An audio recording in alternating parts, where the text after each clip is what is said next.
Hello everyone, welcome to my day before studying abroad prep vlog. Hi, today's another crazy commuting day.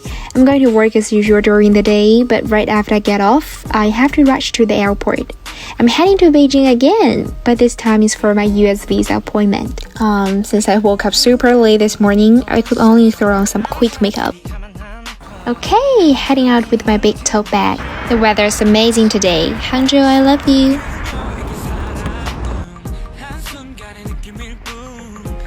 Honestly, I was just talking to myself at this point because there was so much info to fill out on the work forms.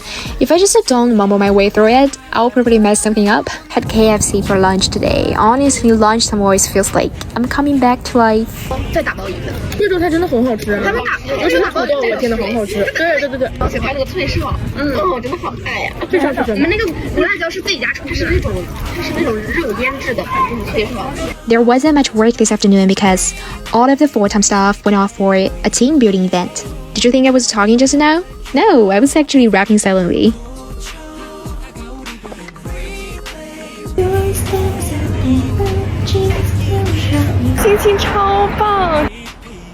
Oh my gosh, I highly recommend this fried rice cake. It's so delicious. This is my dinner tonight. So I'm packing right now. So I recently got a new bag. I mean, it's honestly perfect for those college students, or anyone who commutes to work every day. It's from the brand that I was finding in the UK. And their bags are all about being super practical. I got this one. I think the compartments inside are really well organized. Look at this. There are dedicated spots inside the bag for things like lipsticks, makeup things. It's basically all the little stuff. Now, I don't have to dig around like crazy when I open my bag. Actually, I even put my resume here. Maybe, I just run into some, big CEO in the crammed economic cabin and I'll be ready to say, hi, big man, here's my resume. Do you want to see it? Do you want to hire me? Who knows? It looks like a little bit beat up, but I think it's still good enough to use. I always bring my resume with me. I don't know why, I keep this habit.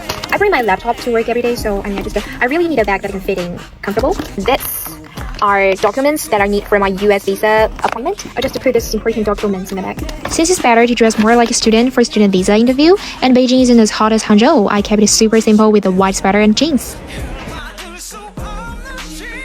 I think I only slept for 3 hours last night. And I just feel so sleepy right now that I could just throw up. I'm on my way to the US Embassy right now. I won't be able to do a live video since I just put my phone away soon, so just wish me good luck. Look at this, it's going so smoothly. I'm off to do a voiceover job now, but I'll shout all the dramatic stuff that happened during my visa interview later. Okay, so the visa appointment was honestly full of drama.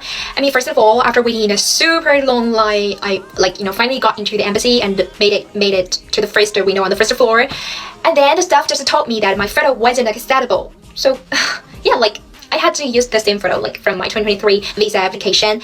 And I think I could get away with it since my face hadn't really changed. But nope, they just told me that I had to retake it. If you have the cash, you can just retake a photo in the embassy, but obviously, I didn't bring any cash with me. So I had to leave that crazy long line and run across the street from the embassy to get a new visa photo. And it cost me 100 RMB and they don't allow any retouching.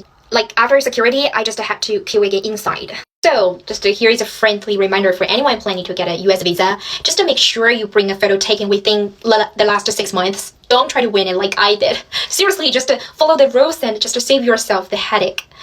And okay, so there was another dramatic moment. I was already in the final line, the last one right before you talk to the actual visa officer. And then this guy, a few people ahead of me, suddenly just started arguing with the staff. Oh my gosh. Here's what happened. So there is a staff member at the front of the line who tells people which window to go for their visa interview. And that guy wanted to switch to the different window because the officer at his assigned window was talking forever with the person before him. Okay, so, and you know how it is. So if your interview goes super long, it usually means more trouble or a higher chance of getting rejected, right? So the guy just panicked maybe and asked to switch. But the staff kept telling him that you can't just pick whichever window you want and it's not up to you, those kind of things, blah, blah, blah, blah. So in the end, the guy finished his interview and actually got his visa. But then he and the staff just started yelling at each other. oh my gosh, I was literally standing there in shock. You know, I had already been in line for over an hour. I was super tired and sleepy, but that drama woke me up. You know, just woke me right up. And when it was finally my turn, I was honestly super nervous because the visa officer at my window had just rejected the person right before me. But, you know, thankfully, F1 student visas usually have a pretty good pass rate. So the officer just asked me around like 4 or 5 questions and looked at my passport and I-20, and that was it. I mean, I had prepared a huge stack of documents, but none of them were even checked. The whole thing just took about like 1 minute and I got approved. So here is the whole thing. Last time about my US visa application is in Shanghai and it's very smooth, but this time, oh my god, so many dramas. But fortunately, the result was good.